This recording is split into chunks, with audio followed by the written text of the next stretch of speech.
Please welcome Senior Editor, Wall Street Journal, Mr. Joseph White.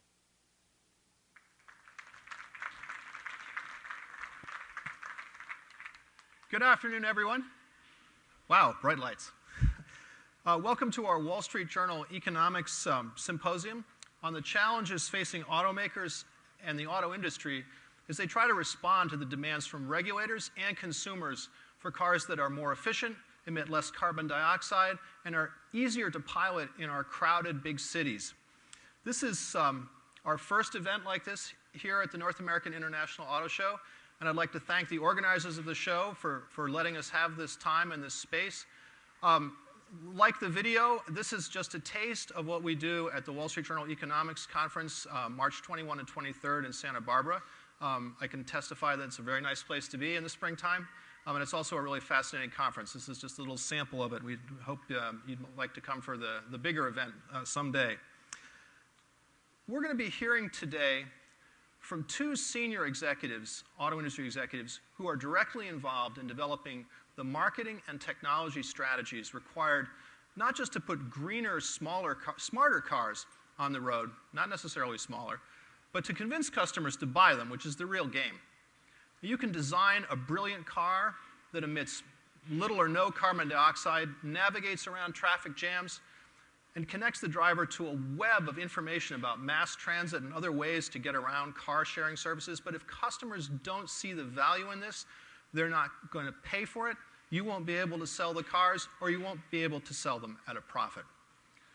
So I'm going to be discussing the challenges of positioning this new generation of cars and convincing consumers that this is technology to value and to buy. With Jim Farley, Ford Motor Company's Group Vice President of Sales and Marketing and Service, and Tom Beloga, who is Vice President of Engineering for BMW USA. Jim Farley, I think many of you know, is the first Ford executive to have global responsibility for his area of marketing, sales, and service. He joined Ford in 2007. I think many of you know that he used to work for another little car company called Toyota. He was group vice president in charge of their Lexus luxury brand, and he's probably best known in his prior assignments there for leading the successful launch of the Scion division. Today, with Jim, we're going to focus, on how Ford is engineering more advanced fuel-saving technology into its cars and trucks, and how the company is attacking old beliefs about what sells in mass market segments. Now with Tom, we're going to be exploring how a premium luxury brand, the #1 premium luxury brand, BMW, is going about transforming and adding on to its long nurtured and highly successful image as the ultimate driving machine to expand its brand to encompass efficient dynamics, fuel efficiency, mobility services, and all kinds of other technologies that don't, at least at first glance, fit comfortably under a fuel economy banner. It's a different kind of a marketing challenge, but I think as you'll see, there's a lot of common threads between the two. So now I'd like to bring them up to the stage, Jim Farley and Tom Beloga, and we'll start.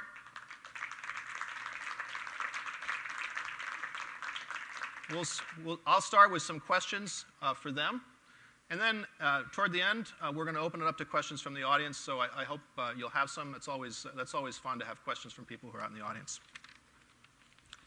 So let me start, Jim, with a question for you, and looking at the Ford Motor Company experience.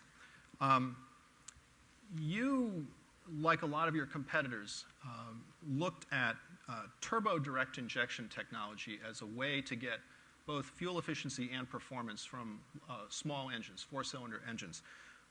But you came up with a name for this at Ford Motor Company and have positioned that technology around that name, EcoBoost. I'd like you to just talk a little bit about how important it was to basically brand a technology in that way. Joe, in 2007, when I came to the company, I had found that the company had made a major bet on GTDI in the U.S., largely due to Derek's vision of giving everyone low-end torque. Fun to drive with our steering. In the mass market, we just felt like where the company was, we had to differentiate ourselves. Using our DNA from other parts of the world in Alan's One Ford strategy, we really bet on fun to drive. And we also knew that the biggest reject reason for us as a brand is fuel economy.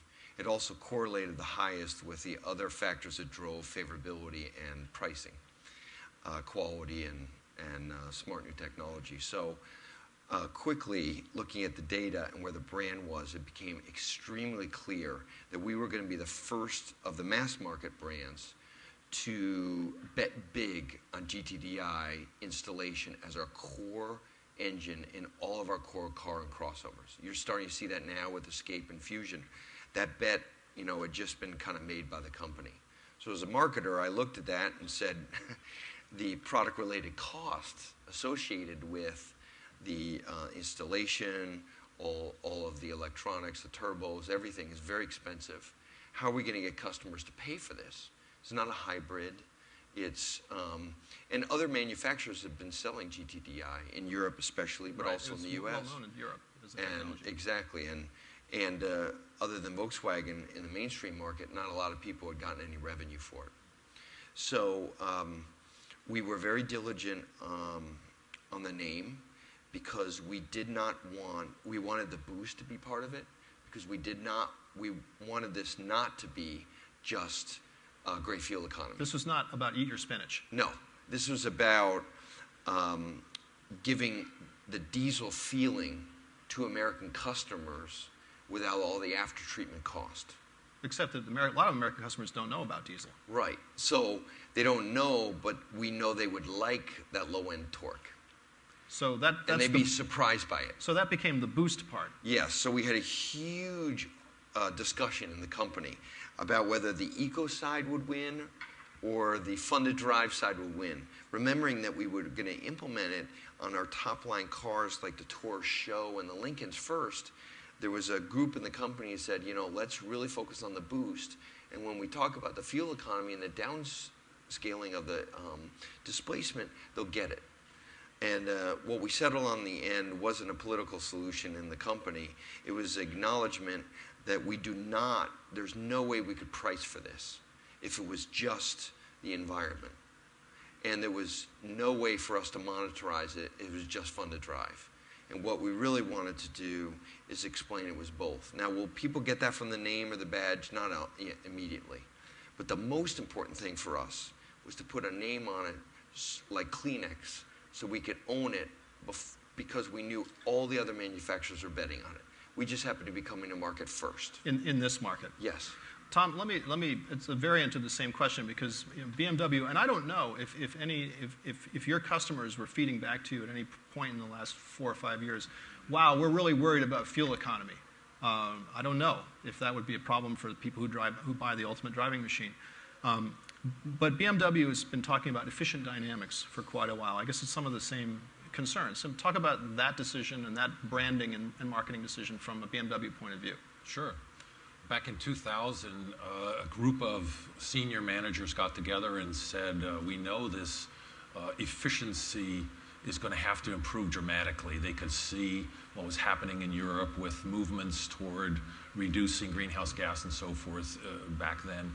And they said, but we need to preserve our core DNA of what our customers expect. And so they brought the efficiency and dynamics together, and it works in German and in English globally. The word efficient dynamics works and it's understood, and they decided that we need to move in both directions simultaneously so that people get the product they expect at the same time delivering what our responsibility is to the environment. And the company was very big in sustainability back then as well. So the efficient dynamics led to a program for introducing improvements across the whole model range, across the whole fleet. Rather than have one big halo vehicle as the leader, the decision was made that we would go across the board with as many features as possible that we could introduce on the highest volume for our company.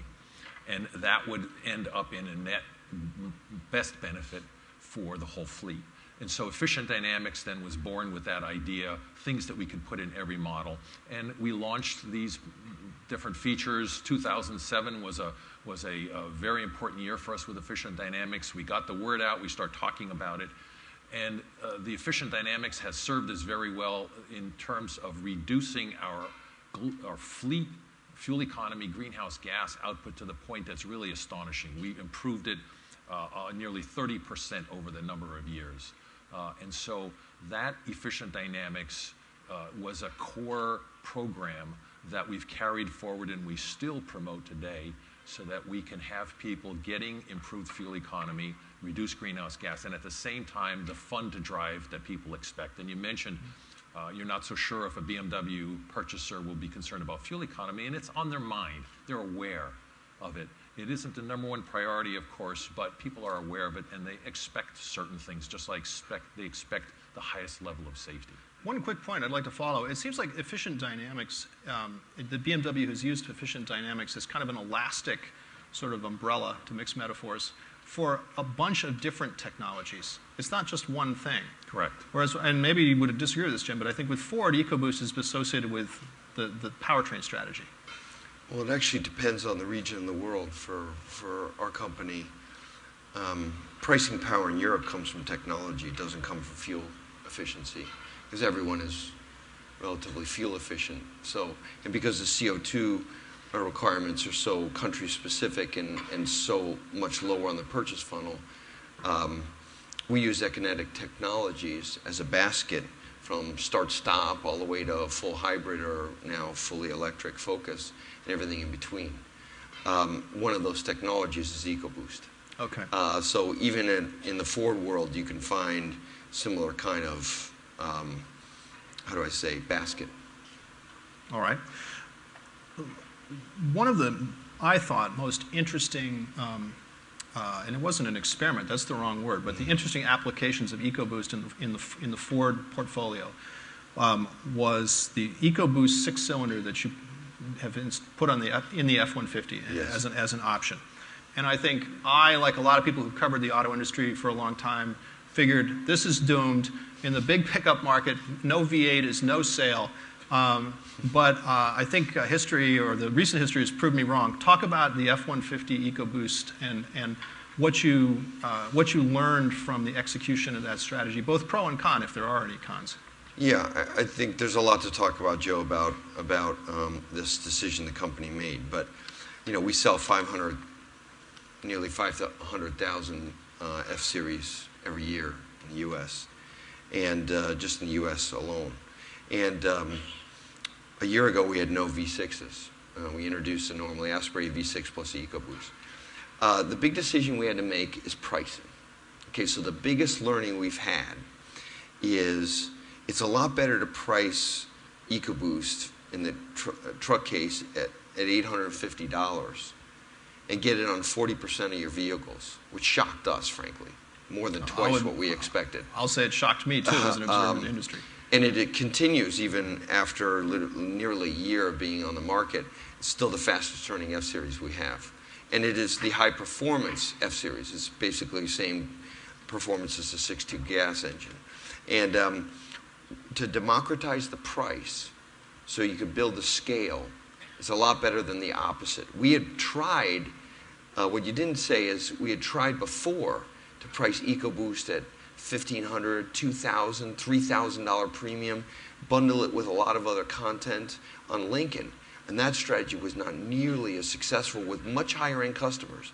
We found two things. Number one, democratize the price as much as you can, and don't be surprised if you have class leading fuel economy and if you can prove the reliability.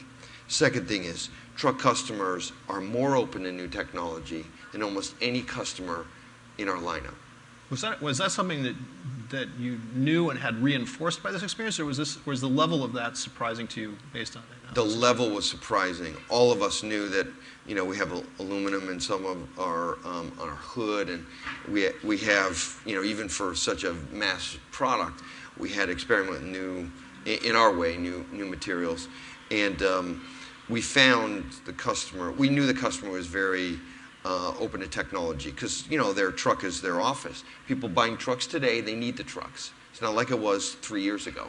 and that truck is their office. They're often using very technical computing, often specific applications for their job, and they're very open to new technology. The other thing is fuel prices become such a high percentage of their cost as a business. And only people really buying trucks now are people that have a business. So they're looking at it as business people, business expense, which is a different deal. It is, and so from that standpoint, that's probably the biggest surprise. As a business expense, they were able to get the class-leading fuel economy and still that high-end performance. The biggest learning we had or challenge we had is to prove without a doubt that after 200,000 miles and towing 10,000 pounds or overloading the truck, that you won't have any durability issues with EcoBoost. And that's still to be played out. Because you don't have 200,000-mile trucks. Nope. Yeah. So what we did is we gave the truck to some of our largest fleet customers for more than a couple years, and they absolutely tried to break the truck, and we used that aggressively in our dealership training, and it still wasn't enough to convince the customers. Tom, a similar question for you and for BMW. I mean, as you've rolled out different elements and different aspects of technology, both under efficient dynamics, what have you learned about what customers will accept and what they won't? And let me, if I could, focus on one technology, which is stop-start, which again is one of those technologies that when you tell someone about it, it seems perfectly logical. The engine shuts down at the stoplight and you're not wasting gas. That's great. But if you're in a luxury performance sedan, maybe that's not quite what you want. I mean, tell me a little bit about that experience and what the feedback's been. Well, the government requirements that are in place and proposed for the future are extremely tough. The industry agreed to those requirements on the basis of understanding the need and in cooperation with the government. However, they are very, very aggressive targets. And in order to achieve those targets, what we're faced with as an industry, and in particular BMW, improving efficiency in smaller increments. The low-hanging fruit's been picked a long time ago, so we need to have a lot of features that we're going to cumulatively use to meet the requirements of the fleet. In the past, if you talked about fuel economy, a customer didn't care if you reduced the friction of the pistons or improved the material of the bearings to reduce friction, improved aerodynamics. They didn't care as long as the car performed and they had the horsepower and all the comfort they expected. Now we're in the era of engine start-stop. You said stop-start, which is technically correct. However, convention has dictated that it is start-stop because the button initially starts the car. Okay, so I'll remember that. So yeah, I had to change my thinking as well because I thought logically just as you did. But the system of start-stop is such that it is logical that if we don't have an engine running, you're not using fuel. If you're not using water, you turn the water off. If you're not using, if you're not in the room, you turn the lights off. It's obvious to everybody except teenagers. And so the logic of having the engine not running when it's not necessary made it clear to us that we had to adopt this, even though we don't get credit for it, particular credit in the EPA test, but in the real world we do. And so this technology was used very successfully in Europe with manual transmissions. And people loved it because the $7 or $8 a gallon of gasoline and so forth, and they appreciated any improvement they could get. Plus, the Europeans are more understanding of certain environmental measures because they're living it every day in close proximity. So a manual transmission, you would put the car in neutral and let the clutch up, and that signals the system to shut the engine off. And then when you want to start the engine, of course, you push the clutch back in, it immediately starts. People accept that because they trigger the engine start-stop. Now, when you have an automatic transmission, which is important for the U.S. I was going to say, that's most of your U.S. Right. sales, right? Very important for the U.S. to have automatic transmission start-stop. And that's a case where the vehicle will decide without interaction with the owner, with the driver. So you pull up to a red light or you're waiting for a train to move by or something, and logically the engine will, after a pause of a second, it realizes that you're going to be there longer and it shuts off. And then you can, as a driver, manipulate the system and tell it, I want it to start now for whatever reason. I'm going to be pulling out onto a busy highway or something, apply more brake pressure, or release the brake a little bit. It signals the engine to start back up. And so this now is a time when you have driver participation in saving fuel, reducing greenhouse gases. And this driver participation is something that a lot of people find in the beginning disconcerting. Let's face it, when an engine shuts off, immediately we think that there's something wrong. That's what we're trained to expect. And so in this case, the engine shutting off, for people who heard about it, but they haven't experienced it a lot, it can be disconcerting. Was there a customer education, or maybe even a dealer education challenge around helping customers understand that this feature was there and that it would work and it would really be okay? Yeah, we had programs, and I personally gave presentations to our dealer body all over the country, and we have information provided. But still, we all know how it goes with a new car. You go into the dealership, you're so excited, you're going to get that brand new vehicle, and even if you're told about a certain system, your brain is thinking about your wonderful car that you're going to get, and that's pretty universal. So even though the dealers do a really good job and try to explain all these systems that we offer, people are not necessarily in the mood to absorb all of that and remember it. And can I just observe that with your brand, I think you're fortunate, and you're dealing with a more enthusiast, engaged, technically aware owner than maybe the industry average, just by the nature of your brand. There are a lot of enthusiasts at Ford. No, I understand, but I'm just saying at least that's how that's positioned. So what have you learned from this? I mean, maybe in terms of as you think of, or as you're looking at new technology to introduce in the brand, what have you learned from this? Bigger and better user manuals, or how do you go about avoiding a customer rejection or a customer discomfort with something like this? I think what we learn is that we need to give people a heads up so that they can absorb these things. We need to get this in the mainstream so that people are accommodating this, and they've heard about it, they've understood it, they can kind of accept it over a longer term, as opposed to getting new technology with the first delivery of the car. So I would say, if at all possible, give people the opportunity to learn about this, accept this, acclimate to this new system in advance so that they're not surprised by it. Because people don't like surprises.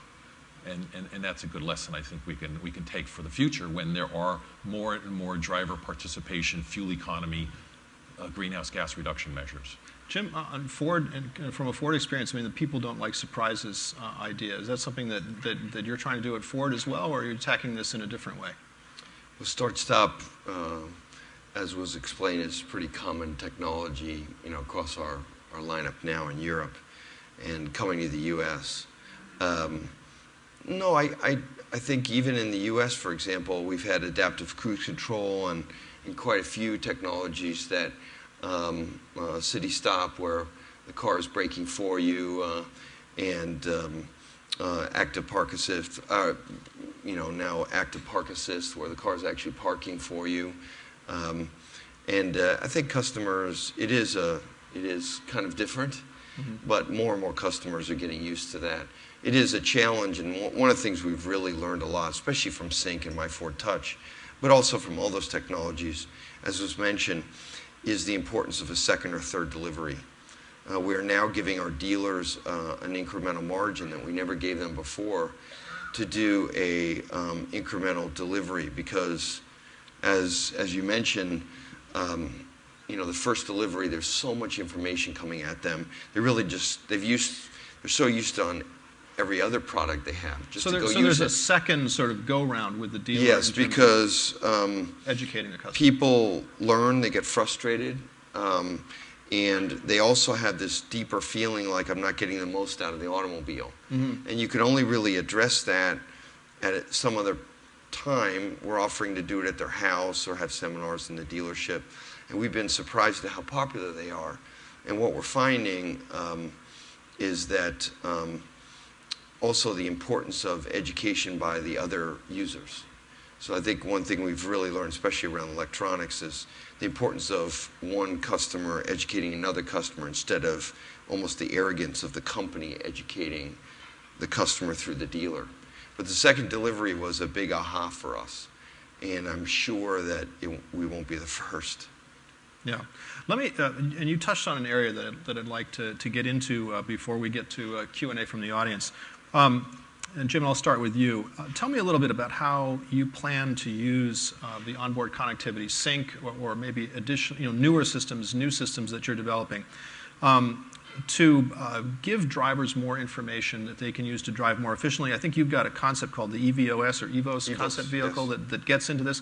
Talk a little bit about that. What is that, and where do you hope to take that? So we've, since we, developed sync, we pretty quickly realized that the next level of sync would be the app deployment, bringing your own information, apps that actually know and can talk to the car. And we've, now rolled out a lot of that. The next step, we really learned a lot from Facebook, is the social, they call it the social graph, but it's the patterns in our life that live in a digital world that your car's not aware of. And believe it or not, most people are pretty patterned. And with EVOS, we could tell in the cloud that, your traffic, your just your daily routine, plus your social graph, the people you talk to, people you want to hear from, all of that exists. And with EVOS, the idea is to take those patterns, to take all those connections, and to take the sync capability plus the apps and take them to the next level of enjoyment of the experience. And I know that's a little esoteric, but so far the social aspect of the web has not made its way into the automobile experience. The car is your cocoon. It's exactly. An isolated space. And for many of us, probably for many of us, we kind of like it that way. I'm not sure I don't want to keep it that way. But for some people, many people, generationally, occupation-wise, they don't want it to be that way. Mm-hmm. They don't want to be closed off, and they don't want just their phone to be connected through Bluetooth, and that's it. They want all of that in their car. In fact, they want their car to be the most exciting part of their social experience. They want to know where their friends go. They want to know how to get there immediately, what restaurant they are, where they went, and all of that is available just in the cloud. So the question is, how do you take advantage of all those patterns? And that's really what we're kind of exploring with EVOS. The real exciting thing for us is the conversations we're having with people like Facebook, because they go so far beyond being a media partner now. They're really a co-developer of the product and the experience.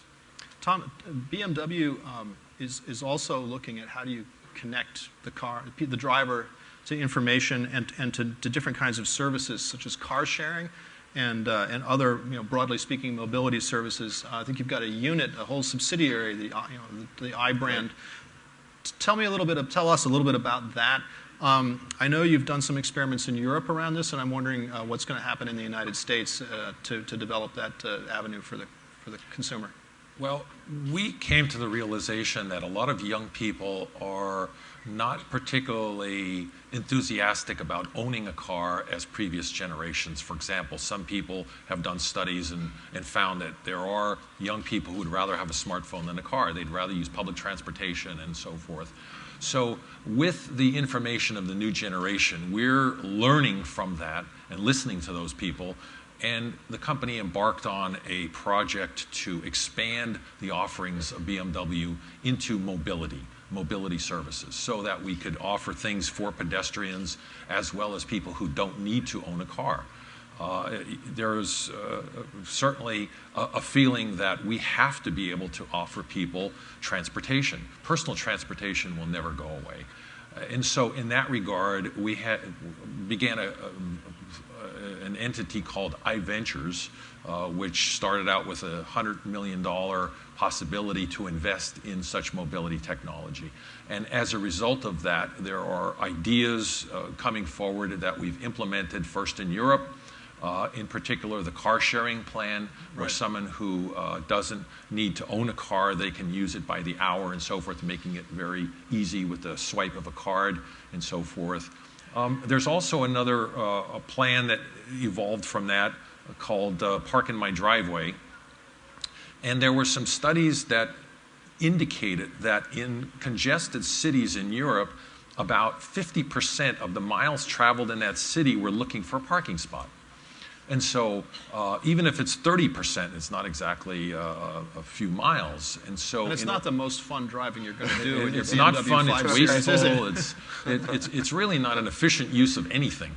And so the idea of park in my driveway was there are places in a city where people can make that available. They're doing a civic duty in a lot of cases. They're able to make some money by renting out the space. They're helping their neighbor. They're making friends. And as a result of it, people are able to, on a website, make available sites, and people can look for it, and with it, using their smartphone, find it. And it works out great. It's a win-win situation. Is this some now? Are these ideas that are or plan to put into operation here in the United States in one form or another? Well, that's certainly a strong consideration. If it works over in Europe, how could it work in the United States? And as far as car sharing, we're definitely looking at that for the U.S. It's definitely worthwhile to look at it. All right. I think we have time for some questions.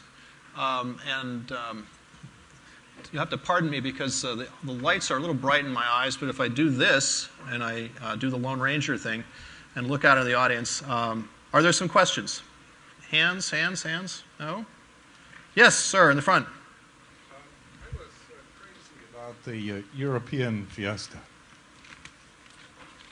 And then I saw what was happening in Detroit, and I lost all interest. It looks like the Chrysler Concorde mini version. And it just ripped my heart out to see something that was so full of fun and spunkiness and happiness and had a sense of youth to it, that when I saw what happened here, I said, oh my God, who did that? Who's the guy that did that? There's somebody got a screw loose at Ford. So I'm just curious, how did the Fiesta get ruined over here? I guess that's for you, Jim. That fits right in the topic of this. This fits right in the topic of this. Actually, there's no difference between the European and the North America Fiesta, with the exception of the first 6 inches of the vehicle. The grille and the crash safety requirements are different. That's the only difference. The good news is with the future Fiestas, because we can plan up front to engineer the car for the U.S., we can actually homologate and plan for the structure so that we won't have any difference. So there's really, in a way, no one that you could throw an egg at, no person, because it was really a decision the company made to get the Fiesta here to the U.S. as fast as possible. However, because the vehicle was not engineered originally for the U.S., we had to make some changes at the front end to be compliant to the crash. Anyways, don't take it personally. We all love the European Fiesta, and we're really excited about what has happened to Fiesta. Maybe not for you, but for others, it still has the highest transaction price of any B car, and depending on the month, we're very competitive, far beyond our expectations, especially for the hatchback. So I think, to your point, we all share your appreciation for the European look and feel of the front end. And in the future, we'll be able to do that from scratch, just like we've done with Focus, or the new Fusion you saw here, or the new Escape and Akuga. All those were engineered up front to be global products, and there is no difference. Again, sorry for the eye shade, but I just have to do it. Are other questions from the audience? Ma'am, in the front. Oh, wait, there's a mic coming your way, I believe. Yes. Good idea. Irina Granis for the Tech Center News, Detroit Auto Scene. This is for Jim Farley. Jim, can you lay out for me the various fuel economy technologies and a little bit further? Explain how the EcoBoost works again, and what were some of the other ones that you mentioned? Okay, well, here in the U.S. or globally? Globally, I guess. Well, globally, it gets pretty complicated because there's such a wide variety of technologies. But Ford's idea is instead of betting on a specific car with a specific technology, our idea is to take our global platforms and offer choice within them. So, for example, on the Fiesta, we've announced that we will be launching, and other vehicles will be launching a 3-cylinder, 1-liter gas engine that we'll be selling globally. But really the best kind of example for the diversity of our lineup on powertrain would probably be our C segment between C-Max and Focus. We have a whole host of conventional engines. Of course, we have ethanol for Brazil. We have now a whole host of the 2-liter EcoBoost now coming. We also have a 1-liter EcoBoost engine coming for that platform globally. We also have a start-stop system and all the Econetic technologies, low rolling resistance tires and wheels, sub-100-gram car for Europe, with an assortment of green technologies. And then we also have on that platform a pure electric, the Focus Electric. It's being made right here now and on sale this year. We have the hybrid C-Max coming to the U.S., which is dedicated hybrid upper body on the C-Max body that's only sold in Europe, and it will only be available in the hybrid or plug-in. And so on that C segment, even at Wayne here in Michigan, we can flex between many of those technologies: plug-in, hybrid, pure electric, EcoBoost, conventional ICE engine. And of course, we have a full range of diesel engines. That's all available in the C segment platform. And then I think, you know, we made some announcements on Fusion when we were here. We announced the 47+ mile per gallon hybrid Fusion, and we have the 100 mile per gallon equivalent plus plug-in Fusion, along with the EcoBoost lineup of engines as well. And we already made quite a bit of announcements on EcoBoost for the new Escape. Both those products, we sell more than 20,000 a month, and the majority of sales will be EcoBoost. So the biggest news from us, other than giving people choice on electrification, is EcoBoost. It is a core engine from F-150 all the way through our lineup, and our idea is to democratize high-pressure direct injection gasoline engines to give people a fun to drive and game-changer fuel economy because of the lower displacement. I think we got time for one more in the front. Wait for the mic. Hi, I'm a product developer and have a product that's been patented that's environmental and could provide a lot of capital to an auto manufacturer, but it's very difficult to approach manufacturers. We often get that letter back saying, you know, thank you for your idea, but we didn't even look at it. All of our brains are within our company, and we don't look outside for other ideas. Any tips on how to break into that barrier? Tom, do you want to take that? If you do a search on Google for BMW Virtual Innovation Agency, VIA, you'll find a website page where you can submit an idea. There are certain bits of information that you have to accept, whether you have patented it and all of these things. And that's really a good means for people outside the company to get information directly inside. You could just give me your card. All right. And I'm going to wrap up with just one quick question, sort of a lightning round here. Both of your companies have invested a lot in electric vehicles and hybrids. If you go upstairs here in Cobo Hall, you're going to see electric BMWs, plug-in BMWs, same at Ford. Talk about the prospects for these cars at current gas prices in the U.S. Tom? Well, very quickly, BMW had a long history with diesel engines in Europe because of the high price of fuel and because that was a very good way to produce low-end torque and excellent performance and so forth. We were slow to come to the table of hybrids. We partnered with General Motors and Chrysler a couple years ago and launched some hybrids. And what we've done recently, and you can see at our booth, at our stand today, is we've announced that we have 3 Series and 5 Series hybrids that are coming. So we've been slow to come to the hybrid technology.